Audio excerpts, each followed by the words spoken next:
Welcome everyone. My name is Stephanie Ivick. I'm the Content Marketing Manager here at eLearning Brothers. We have a great presentation on microlearning today, but first I'll go over a few housekeeping items. We are recording this session and we'll email a copy of the recording to everyone who registered. If you have questions during the webinar, feel free to use the questions panel. We will get to as many as we can during the webinar, and if we can't get to your question, we will do our best to follow up offline afterwards. And joining me today, we have Caroline Miller from Biz Library, and she is going to talk to us about microlearning. So without further ado, Caroline, I'll let you take it away. Awesome, thank you so much. And welcome everybody today to our webinar on what makes microlearning effective in employee training programs. So shortly here, I'll go over our agenda for the day. I see a couple people in the chat. I would love to know where everyone's joining us from today, what you're hoping to learn. And while you do that, I will move on and introduce you to myself. So like Stephanie said, my name is Caroline Miller. I'm the marketing event strategist with Biz Library. So basically, I take all of our events from organizing, planning, managing, and then to hopefully a smooth execution. And all of those events include our webinars, our product launches, trade shows, in person or virtual, as well as our annual client conference. So I am all things events for marketing. I've been with Biz Library for a little over a year now. So now that you know a little bit about myself, I would just like to quickly introduce you to Biz Library if you have never heard about us before. We are an online learning tech company with a massive training content library, a learning management system, and a skills development platform coming soon. We're kind of learning and professional development nerds. We aspire to provide the best and most complete training solutions, and that comes in the forms of our products, our partnerships, and our industry insights. We work with organizations of all shapes and sizes to position training as a strategic tool to overcome common business challenges facing today's workforce, and we strive to make working with us as easy as possible and aspire to be your online learning partner. So let's see where everyone is from. We've got the whole map covered. It looks like we've got Boston, Southwest Florida, New Orleans, Dayton, Ohio, Connecticut, and Wyoming so far. Philadelphia, Kentucky, awesome. Well, thank you guys all for joining. We've got Canada, Memphis, Tennessee. I really appreciate you spending the next 45 minutes or so with me. England, United Kingdom, welcome Tamara, Chicago as well. So thank you guys for all joining with us today. So on our agenda, I'm going to quickly go over what microlearning is and what it is not, the modern workplace and the modern worker, the effectiveness of microlearning, learning interactions, specifically gamification, proving the ROI of microlearning, and then Q&A. Please make sure that you submit any questions throughout this webinar today. I do plan to go over them throughout the webinar, as well as touch on any that have come in towards the end. So I would love any questions that you have or anything I can clarify for you. So our first question for the chat today is going to be, do you watch videos to learn? This could be personally or professionally, so in work or if you're trying to figure something out at home. So let me know in the chat, and if you do, what kind of things do you partake in and where do you get those videos from? So let me know that in the chat. I would love to hear your answers. I think what we will find out is that video-based microlearning is nothing new. Somebody said all the time, especially home improvement projects, both usually Google something and look for videos. LinkedIn Learning, DIY, YouTube, home repairs, yoga and exercise software apps. Awesome. So definitely something that's hopefully not new to very many people. Coding, computer building, and as you can see through the chat here, definitely a wide array of things that we have to learn. So for those of us that are not super familiar with what microlearning is, I'm going to quickly go over first what microlearning is not. So it is not chunking, breaking down, or to be continued. Microlearning needs to stand alone. If you've chunked down a full program into smaller pieces with to be continued there at the end, it's too fragmented and too much of a cognitive demand for a learner to remember where they left off. I kind of look at this as, now that I can binge watch things on Netflix or Hulu or whatever it is, it's very hard for me to watch shows that are now primetime television where I have to watch things a week later. Generally, I have forgotten what's happened and I need that 2-minute recap at the beginning of the week to remember. So just thinking about that, it definitely is hard to break those down. So chunking a 20-minute video into 10 2-minute videos is an annoyance. It has an increased annoyance factor of what did I watch before, what lesson am I on now. So both questions are going to eat into a small window of patience. So definitely remember that microlearning does not mean taking, one huge topic and chunking it down into lessons, which leads me to, it also does not have to be video based only. It could be a job aid, a scenario, a couple of quick questions, a podcast, a mini module, things like that. It's definitely not limited by a certain time either, or the only answer. So what I mean by those last two things are, yes, microlearnings are short, hence the term microlearnings, but it's not, there's no hard and fast rule on it has to be less than 5 minutes or it has to be less than 7 minutes. We do want it short, but you may find that 5 minutes is just long enough, or maybe you need a couple minutes longer. So definitely not limited to just a certain time. And then it's not the only answer, because just like we've discussed here, there may be bigger topics that cannot be addressed in a micro format. So you do need to still keep that idea in mind of blended learning. So some things are appropriate for microlearning, where some things may be a longer e-learning course or take a little bit longer to complete. So now that we know what microlearning is not, I would like to go into what microlearning is. So microlearning delivers skill-based learning and education in bite-sized sections. It can be delivered via text, video, ebook, interactive multimedia, and more, but it is always short. So just like I said, it's not the only format, or it doesn't have to be video-based, but it is short. So timely and specific, you want to think about this. Advances in technology available to the public have generated an explosive growth of video creation, viewing, and sharing on social media. Gathering information from watching a video has become a primary method in the past decade for learning just about anything. Just like the chat box there, YouTube, Googling videos, TikTok is a huge thing. You can learn anything. You can learn a dance, you can learn how to make a recipe in 5 minutes and see somebody making it. So that's just like a small example of things even outside work that technically is still microlearning. So you can see here that it's not necessarily a new concept. So on top of that, research from burdensome by Deloitte shows that modern employees have so many distractions that on average they get no more than 5 minutes of uninterrupted work time.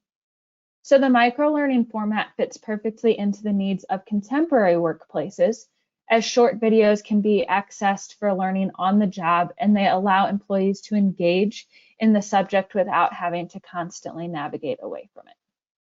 So just in time, timely and specific, making sure it has a singular focus. It's not double or triple barreled with a lot of different focuses. It's focused on one topic.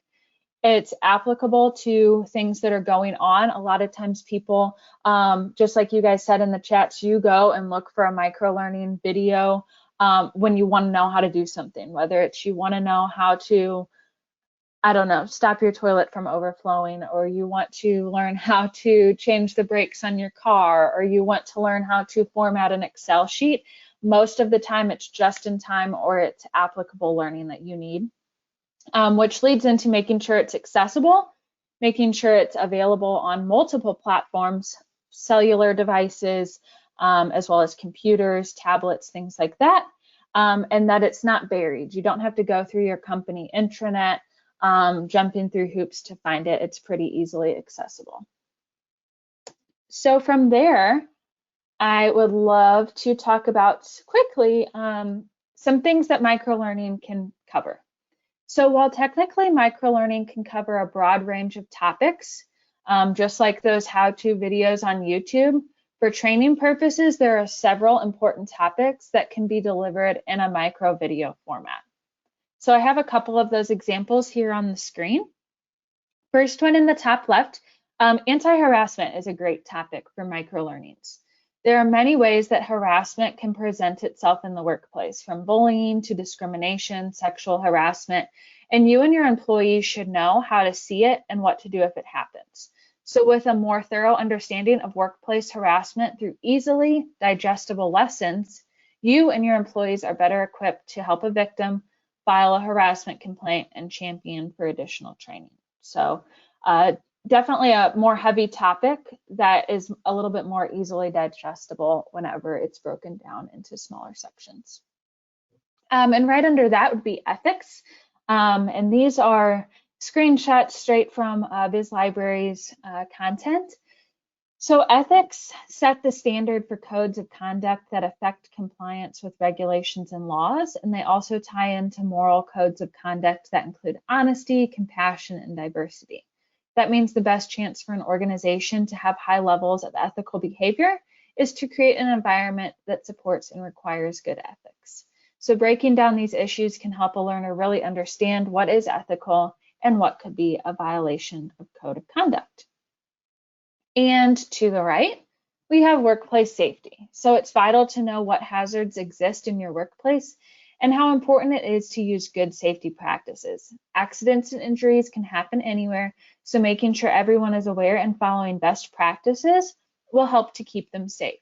Micro videos can break down each part of safety training into manageable chunks so the learner isn't overwhelmed with information. And I think that's a key takeaway of why these are so beneficial, is it takes sometimes more serious topics, or let's be honest, more of the boring things, and breaking them down into more digestible bits and pieces. And I see in the chat, so breaking down topics into chunks, but that's not what microlearning is. So I think it's not necessarily, that's a good point, but I think it's not necessarily breaking down like I'm going to take sexual harassment and break it down into 15 lessons.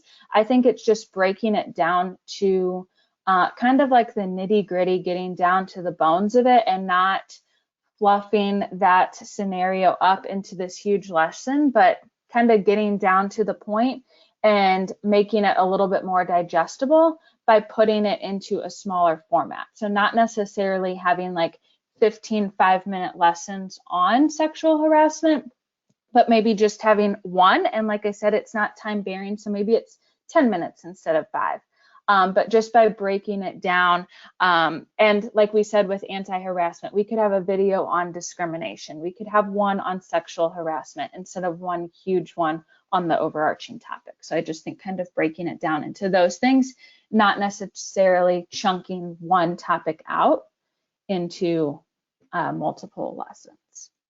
So hopefully that covers that. Some other examples, because this is not a comprehensive list, but some other examples of great things that microlearning can cover would be things like cybersecurity, active listening and emotional intelligence, some soft skills, HIPAA compliance, software skills, leadership skills, all of those, and those are included in our library. So then moving on, we're going to go into the modern workplace and what does and doesn't work in the modern learner. So why doesn't traditional training of in the classroom or reading something or all one type of learning work anymore? So microlearning has become a necessary asset in organizations looking to implement a strong learning culture. Learning not is not this like one size fits all, or not we're going to learn everything whenever you're onboarded and never touch on it again. It needs to be continuous, and traditional training no longer meets that need. So research has shown that 90% of what we learn is forgotten. And one survey states that employees are interrupted every 3 minutes. So that means that you can expect to be interrupted almost 15 times during the course of this webinar. So I think that that proves right there why we need at some points for some topics, some more micro learning interspersed with some of our other training in order to retain it all. So I've got on this next screen here a infographic, and I know the stats on the left may be a little bit hard to see for you. So I just want to call some of these out. They're very interesting statistics on what the modern learner is and why it is different than what it used to be. So compared to the early days of the internet, the average person gets online 27 times a day compared to 5 in the early days. 41% of workers spend, or 41% of time workers spend on things that offer little personal satisfaction and do not help them get work done. Knowledge workers are constantly distracted with millions of websites, apps, and video clips. Most learners won't watch videos longer than 4 minutes, so that could be something to take into consideration if you are to implement microlearning courses. Once again, not necessarily time restricted, but that could be an important factor to listen into when thinking about the time.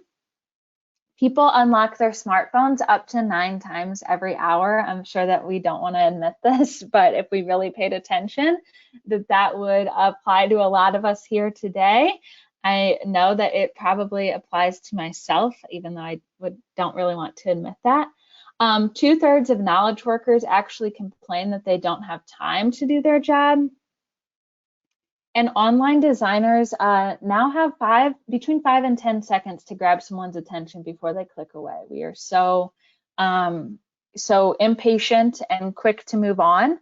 And then workers now get interrupted as frequently. I told you 3 minutes earlier, but as frequently as up to every 5 minutes. So ironically, those are often by work applications and collaboration tools. So think about how many times your Microsoft Teams or your Slack goes off, or your email when you're working, and you have this, oh, I've got to answer right away mindset.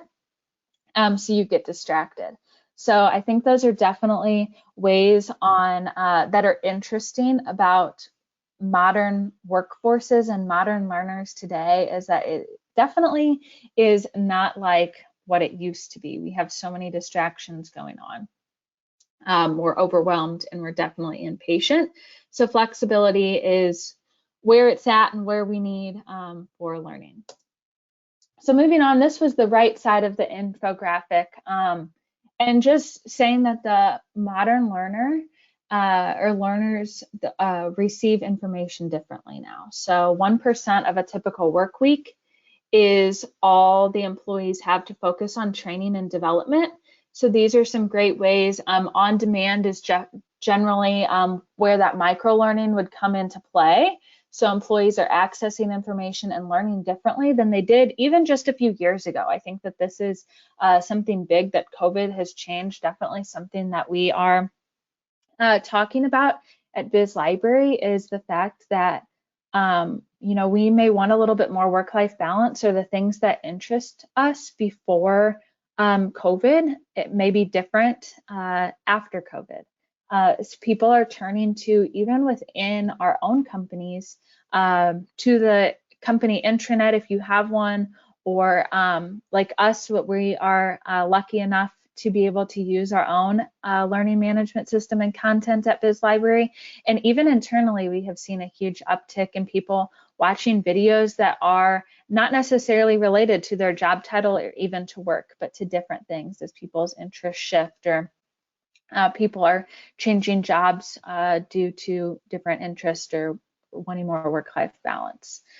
So that was an interesting stat down there in the bottom left is that to learn what they need for their jobs, employees access search engines 70 or over 70% of the time, and online courses another 50 to 60%. And people are increasingly turning to their smartphones to find just-in-time answer to unexpected problems. So I think that these are some great stats that really reinforce the effectiveness of microlearning.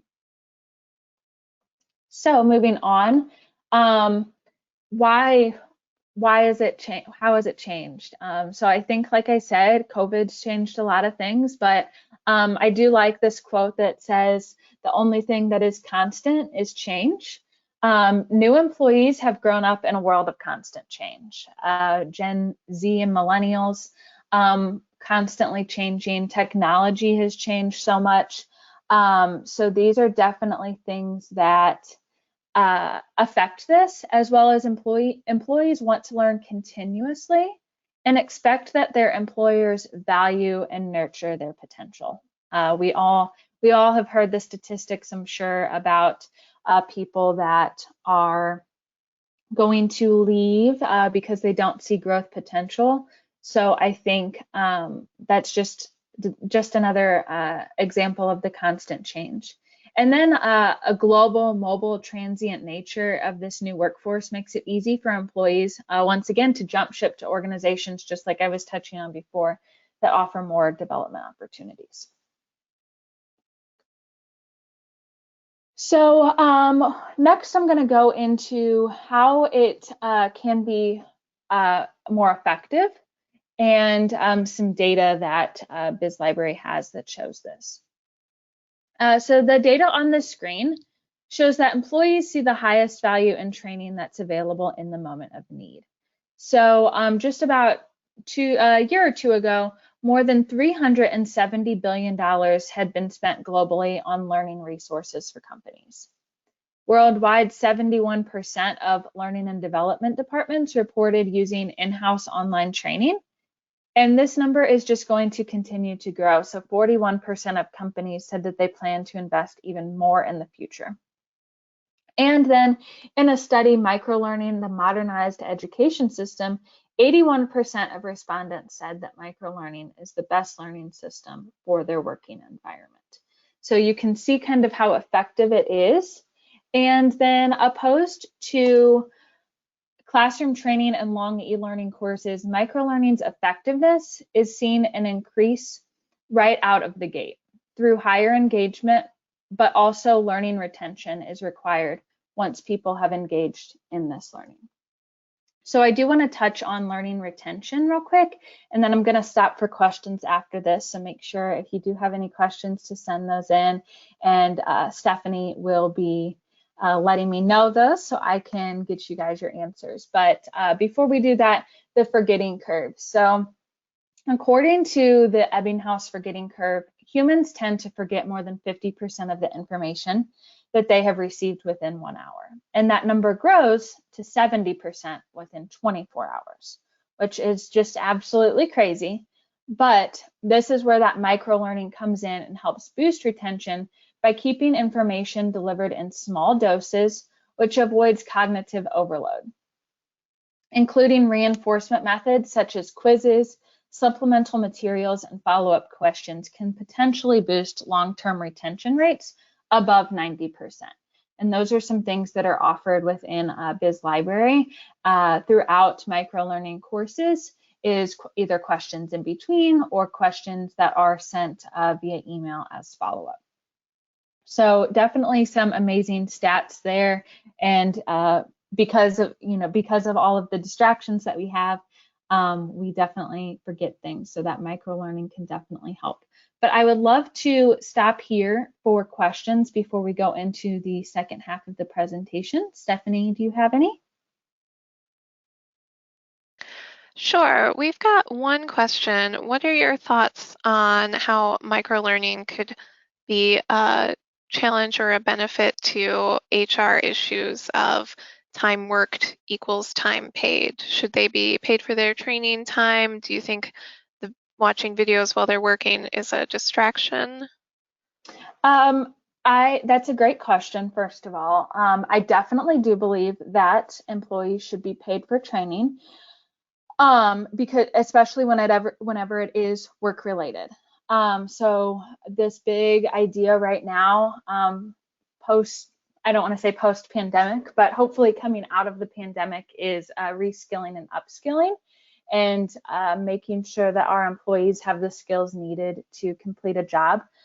So I definitely think making sure they are paid for things that should be required or that are going to help them develop as an employee. So that could be, in order to combat just like aimless scrolling or whatnot, things that could be assigned by the employee's manager as kind of like a learning initiative. Um, but then also we have to keep in mind that everybody, whenever they do get distracted, they could be getting paid throughout the day to look at their phone or respond to a text message or scroll through Facebook, while they're on their lunch break and technically getting paid or in between a meeting or whatnot. So I think also being able to kind of think about the fact that maybe replacing some of those aimless scrolling minutes that you have, taking a break from your work as things that you could be learning something, or this could be something accessed outside of work if it's more recreational or something that they're looking to learn in the future. I know that I spoke to somebody at Google. I recently had a webinar with Biz Library and Google, and she said that in their intranet, they actually have employees that are able, if they're an expert in something, they go through an application process, but able to film their own videos to add to their library of content. And it's completely non-work related, but Google employees, or Googlers as they call themselves, can go into that intranet any time of day, access from their cell phones, their laptops, tablets, whatever it is, and learn things that aren't necessarily work related, but also that could boost engagement. So kind of a long answer, but yes, I understand your point. Definitely think that they should be paid for training hours. There's always going to be those things that could bring more conversation if it is preventing somebody from getting their work done. But I definitely think that you want to encourage employee development. Any other Definitely. questions? Can you speak to how many times you can repeat one specific micro learning? Like, is there a cap on when it loses its effectiveness? Um, I don't know of that. I haven't read any statistics, so I don't have a definitive answer for you. But I personally think as many times as you need to watch it in order to take in all the information. I don't know that it would necessarily lose its luster, if that makes sense. But maybe ingrain it a little bit more in your brain, just like rereading things. Yeah, I mean, I Hopefully think that. that's the benefit of these short chunks is you can watch it, just in time performance support whenever you need to refresh yourself on that content. Yes, yes. I think it's a little bit easier to remember because it is so short, but especially if it's uh, just in time for, let's say, um, an Excel document or how to format something like that, and it's not something that you regularly use. It may have been very beneficial in that moment to watch a 4-minute video and figure out your answer, but say it's 6 months from now and you did the same thing, and you haven't done it since then. I think that it's completely okay to go back and refresh your brain on that. I think that's the benefit, just like Stephanie just mentioned, of it being so short, is being able to go back and rewatch that information whenever it's necessary. And do you have a recommendation for the best way to store or deliver microlearning so that it's easy for workers to retrieve? Uh, so the biggest recommendation would be housing it in a learning management system or some sort of library that houses all of your content, no matter if it's micro learnings, longer e-learning courses, ebooks, all of that in one area. So that's largely what Biz Library offers, is going to be that LMS that houses all of those things. And each person will have a login, You're able to, as a manager or an HR department, assign out certain courses or playlists or learning initiatives for people to complete as more assigned learning, but also the learner is able to browse through all of the content as for elective training as well. So I think that would be the easiest way. Definitely multiple formats for that, but I think that that's kind of the best way, almost like a Netflix style library where you're able to scroll through and see the thumbnails of different lessons and things like that. So that would be my recommendation as where to house it. All right, I think that's all the questions we have right now. Okay, perfect. So we're going to go into the last part of the presentation here before we wrap up, and I'll address any extra questions at the end. So next we have a poll, and I would just like to know, are you a gamer? And it looks like we have Stephanie. Are you able to bring up that poll? Yes, so attendees will be able to see that on their screen. It looks like everybody is voting, so you can just click right on that poll window that popped up. Right now, I would say about 2/3 are not gamers. Okay. And I'll give it just another minute for people to get their responses in, and then I will show the results. I think you guys will be interested to hear my feedback that I have to that, but it's not surprising. So what does it look like our results are? So here we've got 33% of the attendees are gamers and 67 are not. Okay, perfect. So asking this question, because we are going to go into an interaction that we have within our content called gamification. But I was asked this question about a year ago during a coworker's presentation all about gamification, and my answer is no. I don't own a gaming system. I don't sit around and play games. That's just not really my cup of tea.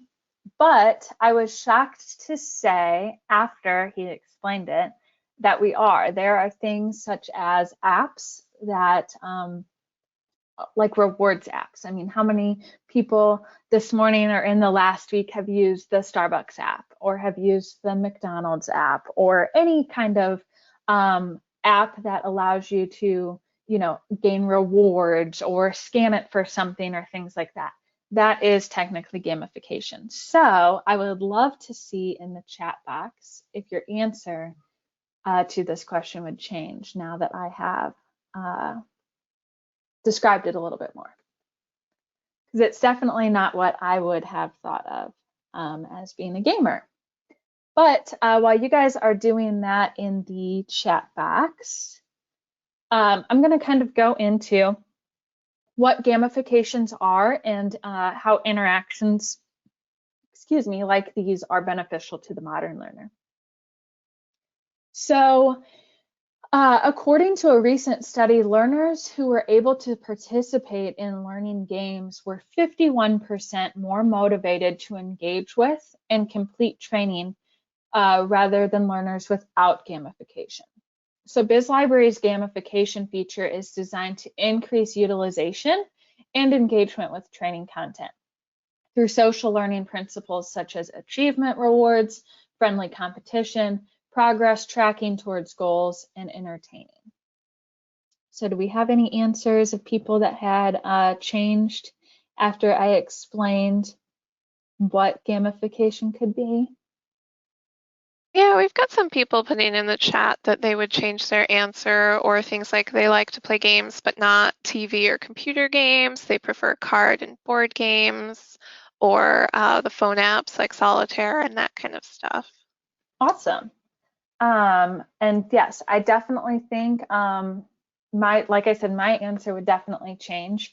And so we all kind of know now a slight definition of what gamification is, but I'd like to look at the definition. So the best definition I found was the application of typical elements of game playing, so point scoring, competition with others, and rules of play to other areas of activity, typically as an online marketing technique to encourage engagement with a product or service. And I believe that this is the best way to describe it. So anything that requires us to use an app or log in to get points or anything like that is really just gamification at its finest. So now that we've gone over the definition of gamification and we've seen where it can be used, I would love to hear from you about where you think it's used in the real world. So any other ways that you guys, other than what I've commented on, can see gamification in the real world, other than maybe apps, but anything else? Quizzing, yes, Janet, awesome, thank you. I think anything like that definition said, like friendly competition, rules, things like that. I personally, in the Starbucks, you know, if you guys use the Starbucks app, you have to start the little application thing. And if you order this and this and this within the next few days, you get so many more stars. So definitely creates brand loyalty as well. Collecting loyalty stamps, use Yelp and have elite status for the number of reviews I've given. Yes, these are all great, great examples of gamification. Keep those coming. Reddit awards, awesome. People are motivated by those awards or points that they can receive. So I just kind of want to go into my last bit here on proving the ROI of microlearning, and then I'll spend the rest of the time answering any questions you have before we wrap up for the day. So I'm sure that some of you may be sitting here with a little bit of skepticism surrounding microlearning videos and how short they are. They couldn't possibly deliver enough information to someone really needing to learn something. And there's been some research done that providing short bursts of training allows more of the information to be taken in, processed, and encoded to long-term memory rather than going in one ear and out the other. And I think a great example of this is, you know, listening to a long story and kind of thinking to that person, could you get to the point and finish or wrap up? So I think those short bursts or most important details, those kind of things, really make it a little bit more sticky. And so when microlearning is delivered in a consistent, ongoing way, you have the ability to drive continuous learning. So build up knowledge over time and produce long-term behavior change. And these kind of changes are what allows for better communication, collaboration, and innovation. So that's kind of not necessarily the hard and fast numbers on ROI, but the fact that it would be retained a bit more than traditional in classroom learning or just reading, those kind of things may be. Once again, you definitely want to find the balance and that blend, or depending on the topic, may need to be in a different format, but combining microlearning that is applicable to certain topics with longer forms of learning is a great way to implement that. So lastly, I'll take any questions, comments that you guys have before we wrap up for the day. So Stephanie, I'd love to get into any questions you have. All right, we'll give people a couple minutes to put their questions in. It doesn't look like we have any right now. Okay. I know somebody's sitting out there with something. Wondering about microlearning. Yes. Or you just explained it all too well. All right, we do have, we are getting some people saying they got a lot of good ideas from this. Thanks for the great presentation. We do have, all right, so we've got a couple questions coming in. Is it okay to create a microlearning lesson that requires prior knowledge? Yes, I think that that is doable, and potentially, you know, maybe putting not necessarily like a series, but I think that with any learning, there could be some prior knowledge. I kind of go back to that like Excel document. Um, there could be prior knowledge of, a different portion of Excel that you would need to know before you get to that, or how to find a certain thing. But I also think that maybe having another micro learning that applies to kind of doing it in stages, or like a beginner, novice, those different kinds of stages, um, to you could hop in wherever you are in that stage. So I think the short answer would be yes, but I think also kind of layering it with on either side of, if you need a little bit of training before or after, if you don't necessarily know, making that available too. But I like the fact that you could hop in if you are a little bit more experienced in something, and not have to watch something that you already know. So definitely different levels I think would be beneficial there. And do you think there's a particular format that works best for microlearning? Like, for example, a video versus an infographic or a PDF? Is there one in particular? Can you do any of them? What would you recommend?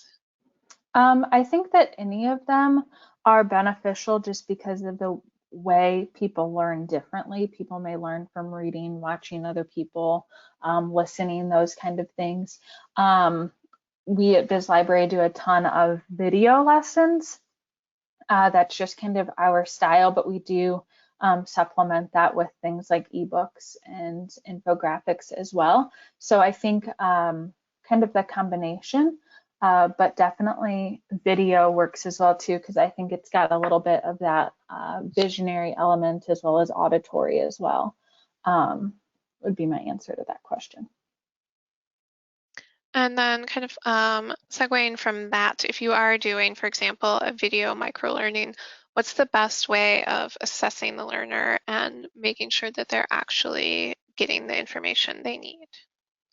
Yeah, so certain lessons may have questions that pop up throughout the like middle, like it may pause for a second and bring a question up on the screen.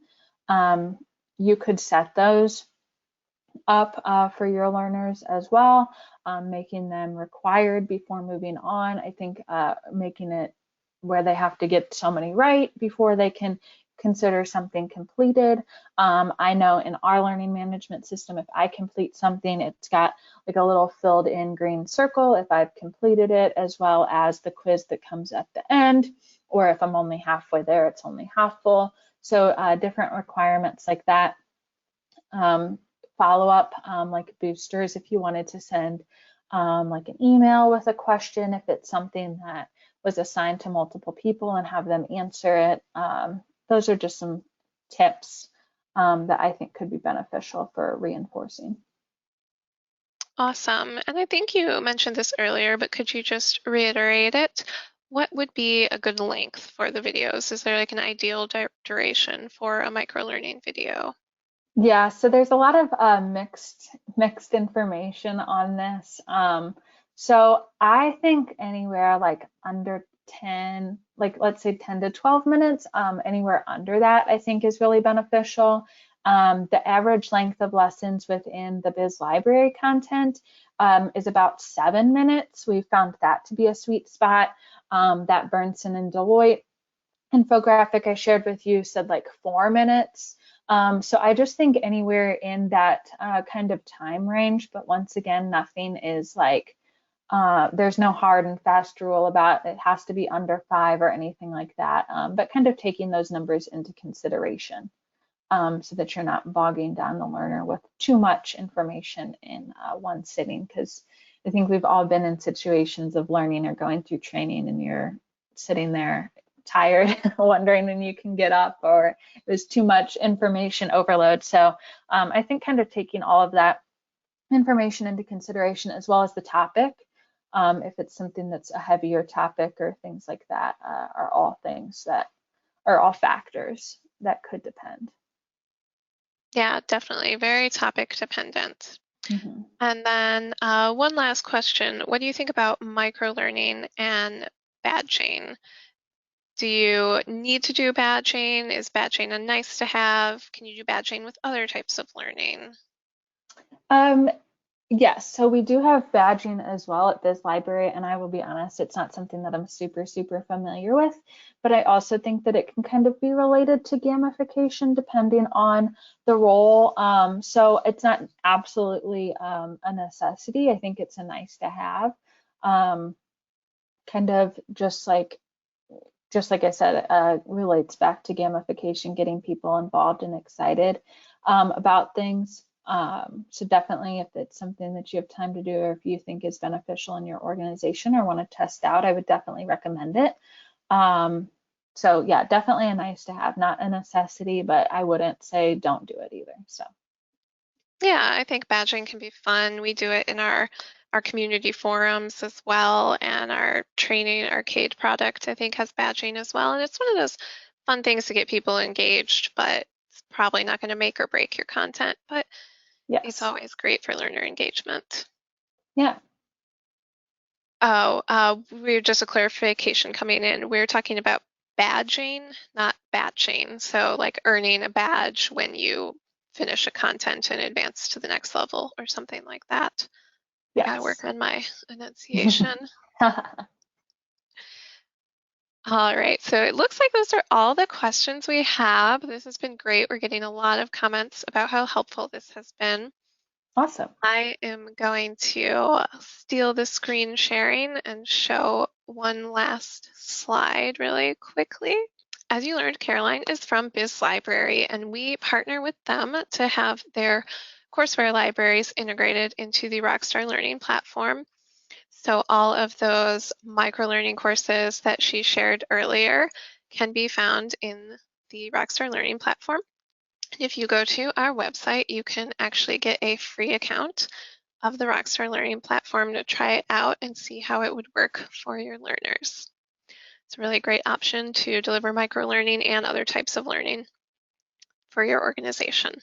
Thank you all so much for attending. This recording will be sent out via email tomorrow, so you can keep an eye on your inbox for that. And we hope that you all have a great day and join us for our next webinar.